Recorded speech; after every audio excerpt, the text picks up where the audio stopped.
of the operating system. I am your instructor Varshata. Let's start our lecture series. Today we are starting the unit number 2, that is process and thread management. Before studying this unit in detail, you should have the basic introduction about what is process and what is program. So let's start with the unit. Let's start with the topic, that is process and program. So topics to be covered in today's lecture, that is process, program, process versus program, process creation, process termination, then 3-state process model and 5-state process model. Okay, so this topic we will cover one by one. So first of all, let's start with the process. So first of all, what is process? Here you can see these are the numbers of definition for the process.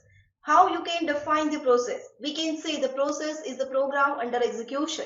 Whenever you are writing any program and you are executing that particular program, so that will become a process. So we can say the process is what? A program under execution. That process is what? The extraction of the running program. Or we can say the process is the instance of the program, because at the same time when the program is in execution, it may create numbers of processes for completing its task. So we can say it is the instance of the program. Process is not the same as the CPU. It's not the same as the program, but it is lot more than it. Why? Because process is what? An active entity, whereas program is what? A passive entity. Program will not deal with any hardware, any memory, any CPU, but process will deal with this hardware unit, hardware. What is the hardware state? Then it will deal with the memory and it will deal with the CPU. So the attributes that it held by the process is what? Hardware state, memory, and CPU, etc. Now, for example, if you double click on your Google Chrome browser icon, so on your PC or on your laptop, so you will start a process of which will run the Google Chrome program. So whenever you will double click on any icon, so it will start the process for executing that particular program. When you open the another instance of the Chrome, you are essentially creating the two processes. For example, if you are clicking it one by one, so it will execute more than one Chrome browser instance. So that is what numbers of processes we are creating. Okay. Then let's have a look at the process memory. So whenever we are talking about the process memory is divided into 4 sections. Which are these 4 sections?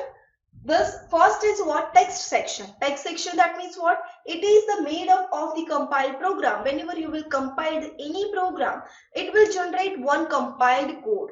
So that code is known as the text section.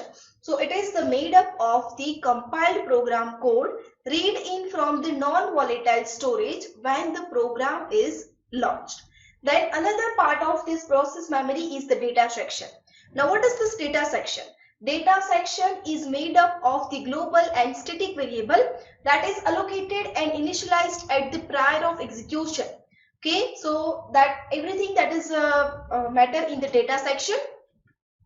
Then next section is the heap section. So heap section that is used for the dynamic memory allocation.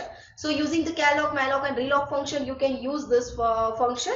And here you can see this figure show this different 4 sections for the process memory. Last is the text, then data section, then heap section, and then stack section. Now what is stack section? Stack is used for the local variable. So whatever the local variable you have created, that will be stored in the stack section. So space on the stack is reserved for the local variables when they are declared. So this is all about the process memory in the operating system. Whenever the process is created, this 4 memory section is defined for that particular process. Now what is program?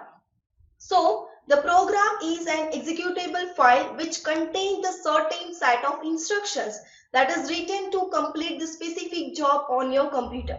For example, here it is written that Google browser chrome.exe is an executable file in which there are numbers of set of instruction is there that is written in that particular file, which allow you to view the web pages. So when you how you are able to view the web pages, because of that set of instruction is written over there. That's why you are able to view the web pages.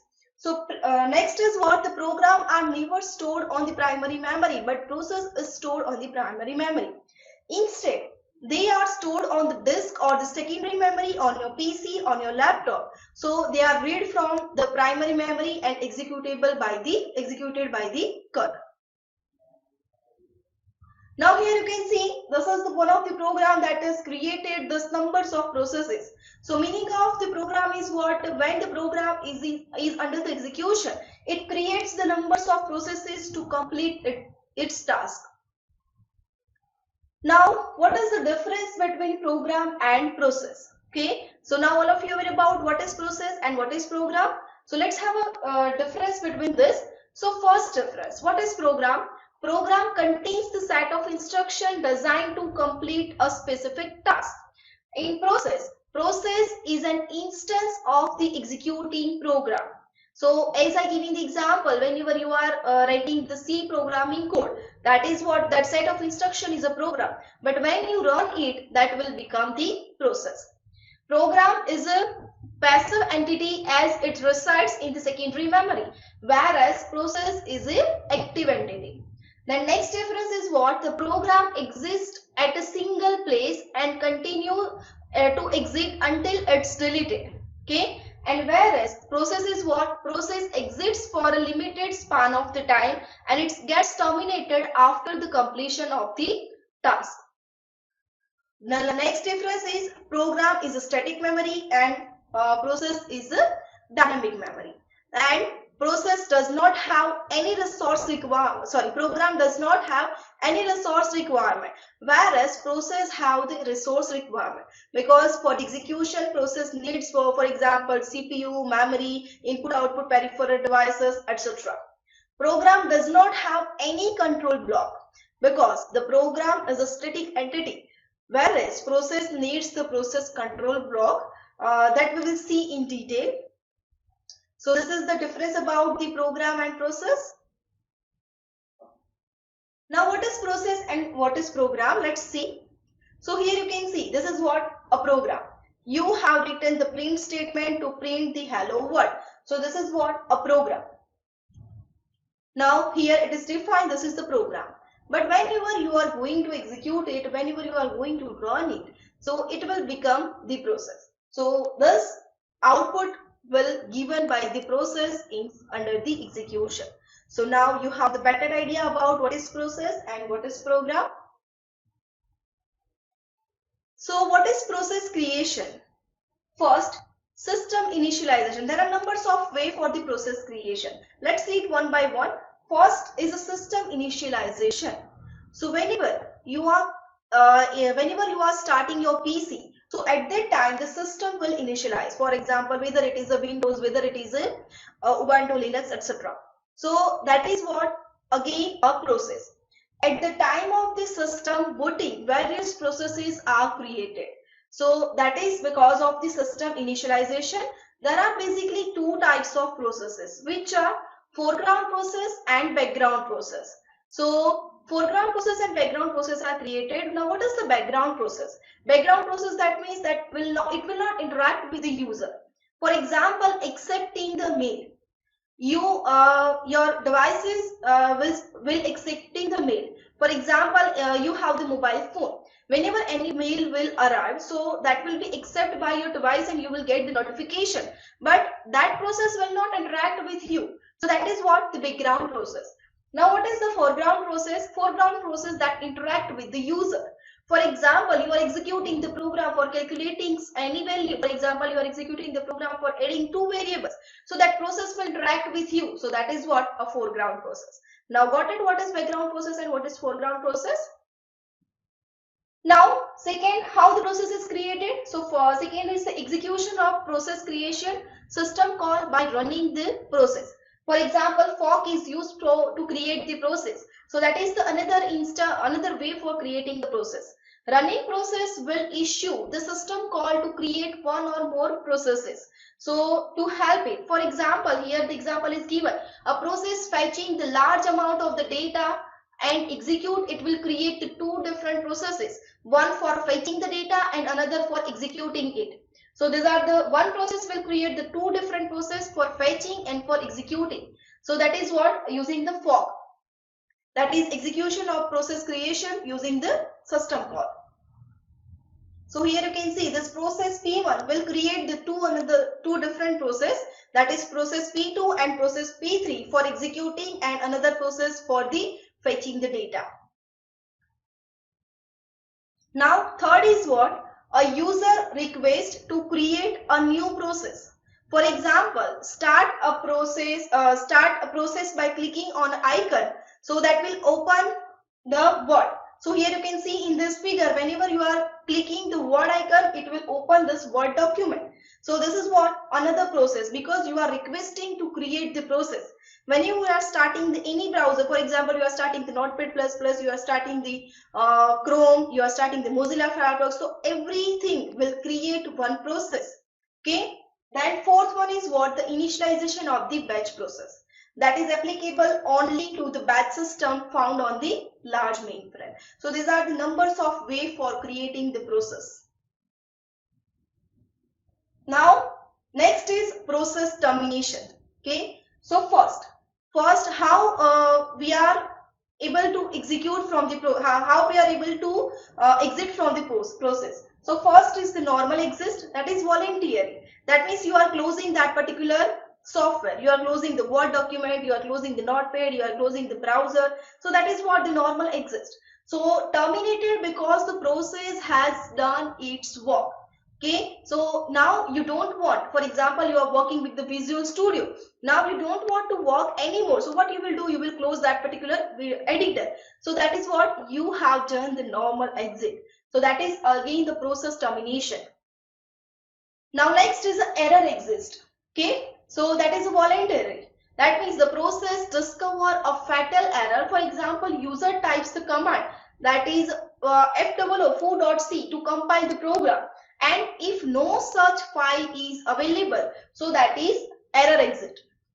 Okay, here you can see in this command prompt I have written that is foo.c, but this program is not available, so it will give the message this file is not available likewise. So this is what the error exit, voluntary. Now the fatal error, involuntary. That means what? Any bug in your program, that is known as the fatal error. For example, you forgot semicolon. For example, you have the divide by zero error. So that is known as the fatal error. An error caused by a process, often due to a program bug. For example, executing an illegal instructions, referencing non-existing memory, or divide by zero. This all type of error is known as the fatal error. Okay, so here you can see in the screen there is a fatal error, that is divide by zero error. So it will give you the error message that following error happened, division by zero at line number 12, etc. Okay, so such type of message you will get when there is a any error in your program, in any bug in your program. Now fourth one is what? It is killed by the another process. That means involuntary. A process executes a system call telling the operating system to kill the some other processes using the kill system call. Kill is the one of the system call that is used to kill the other processes. Okay, it may be used by parent also to kill the child processes. Okay, so this killed by the another process involuntarily. Now let's move to the process state transition. Okay, so which are the process state transition? This is the 3-state diagram. Here you can see 3 different states are there, which are blocked, running, and ready. Now what is the meaning of this all? So when and how these transitions occur, that process moves from one state to another state. So that defines this particular state. For example, the state number 1, that process blocks for input or waits for an event to occur. For example, printer is not available. So at that time, the running process will be in the block state. So that is the step number 1. When, for example, printer is not available, you are printing some document and printer is not available. So that process will be in the block state. Now next is a scheduler picks another process for the execution, or it may be possible the end of the time slice or the preemptions may occur. So at that time it will go from running state to the ready state. If one process will block, then another process will go for the execution. So that is in the ready state. Now third, scheduler picks this process for the execution. So that is what, again it will go from ready state to the running state. and if the input becomes available, for example, now printer is available, so block process will go in the ready state. So here this is the diagram for this 3-state model, how process will move from running to block, block to ready, and ready to running state. Now see the 5-state process model diagram. Okay, so these are the 5 state. Which are the 5 state? New state, new is the process is being created. Then ready state, that is process is waiting to run, that is means runnable, temporarily stop to let another process run. Then running state, that means the process is actually using the CPU. Then block state, that means unable to run until some external event happens. For example, printer will become available. At that time, this process will go for the execution. Then exit, that means terminated. Process has finished the execution. So it will move in the state of the exit. So now let's have a look at the diagram. So here you can see from the new state, whenever any process arrives, it will in the new state. So it will admit to the ready state. Then it will go from ready state to running state for the execution. If timeout is there or if any preemption is there, if time slice expire, then it will come from running state to the ready state. And if any, so for example, printer is not available, so event has to wait, so it will go in the block state. Okay, if event occurs, so it will again go in the ready state and then it will move to the running state. And if the process completes its execution, it will go in the exit state. Okay, so these are the 5-state process model diagram. So summary of this lecture, we have learned about what is process and program. I think now your all concept is clear about what is process and what is program. Then we have seen the difference between process versus program and which are the different ways for creation of the process and which are the different ways for terminating the process. And then we have seen the 3-state process diagram and we have learned about the 5-state process diagram. So this is all about this lecture. Remaining interesting topic we will cover in the next lecture. Thank you for watching. We will meet in the next lecture with a new topic. Thank you.